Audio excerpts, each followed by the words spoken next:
sisi kama chama cha demokrasia na maendeleo tunahubiri maendeleo.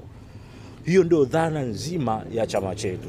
Tunahubiri uzalendo wa nchi yetu, tunahubiri uzalendo kwa ajili ya taifa letu. Lakini juzi nimemsikia anasema kwamba tutaandika barua FIFA kwa ajili ya kuzuia mashindano ya AFCON kwa sababu nchi yetu imedhihirisha kwamba kuna ugaidi, na mbaya zaidi ambapo nasikitika sana akasema serikali yenyewe ndio imetangaza kwamba kuna magaidi 58 ambao wako magereza. Bwana Heche ni msomi, ni mwalimu kitaaluma. Sasa unaposema kwamba kuna magaidi, ina maana kwamba tayari mahakama imeshatoa hukumu. Anashindwa kutofautisha kati ya mtuhumiwa na mhukumiwa. Hawa ni watu wawili tofauti. Kilichopo kwenye nchi yetu sasa hivi leo ni kwamba kuna tuhuma, kuna watu ambao wanatuma za kupanga au kupangilia kufanya ugaidi kwenye taifa letu, lakini hakuna mahakama yoyote ile katika taifa letu ambayo imewahi kuhukumu kwamba huyu mtu ni gaidi, na kwa sababu ni gaidi basi kwa mujibu wa sheria hukumu yake ni hii. Hakuna kitu kama hicho. Kwa kilichopo leo tunaongelea tuhuma zilizopo kwenye mahakama.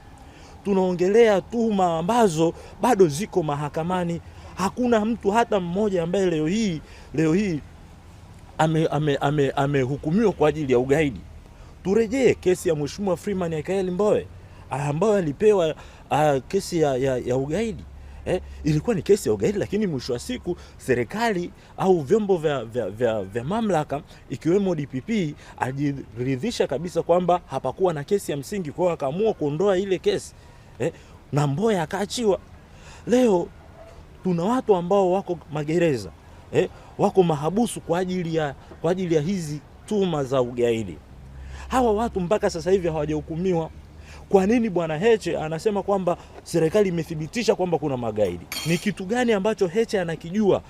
Ni njama zipi ambazo Heche anazijua ambazo alikuwa yeye amepanga? Sasa watu wake wameshakamatwa, kwa hiyo ameshatoa hukumu. Sasa yeye kama jaji ameshatoa hukumu kwamba kuna magaidi, kitu ambacho sio kweli.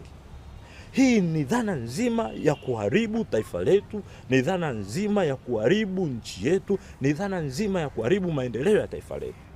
Leo hii AFCON inavyokuja kufanyika Tanzania, serikali yetu imetumia a lot of money, a lot of billions kwa ajili ya kuiconvince shirikisho la soka Afrika liweze kuruhusu AFCON ifanyikie Tanzania. Billions of money zimetumika. Leo miundombinu inatengenezwa kwa ajili ya AFCON. Lakini Bwana Heche anasema eti tutaiandikia FIFA tuzuie AFCON, kitu ambacho ni mtu ambaye sio mzalendo pekee ndio ana uwezo wa kuongea maneno kama hayo. AFCON inapokuja Tanzania, sisi kama Watanzania tunanufaika. Watakuja watu wengi kutoka nje. Mtu akija kuangalia mpira, kwa mfano uwanja ule wa Arusha, mtu akija Arusha kuangalia mpira atatamani kwenda Serengeti. Huyu mtu atatamani kuingia Ngorongoro. Huyu mtu atatamani kupanda mlima Kilimanjaro. Hata ishia tu kuja kuangalia. Akienda huko ni fedha hizo ambazo tunaingiza. Hawa watu akija, mahoteli yetu yatapata wateja. Mahoteli yetu watu watalala.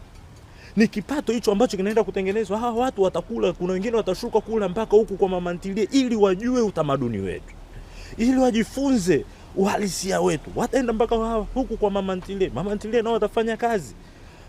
Mama mboga watafanya kazi.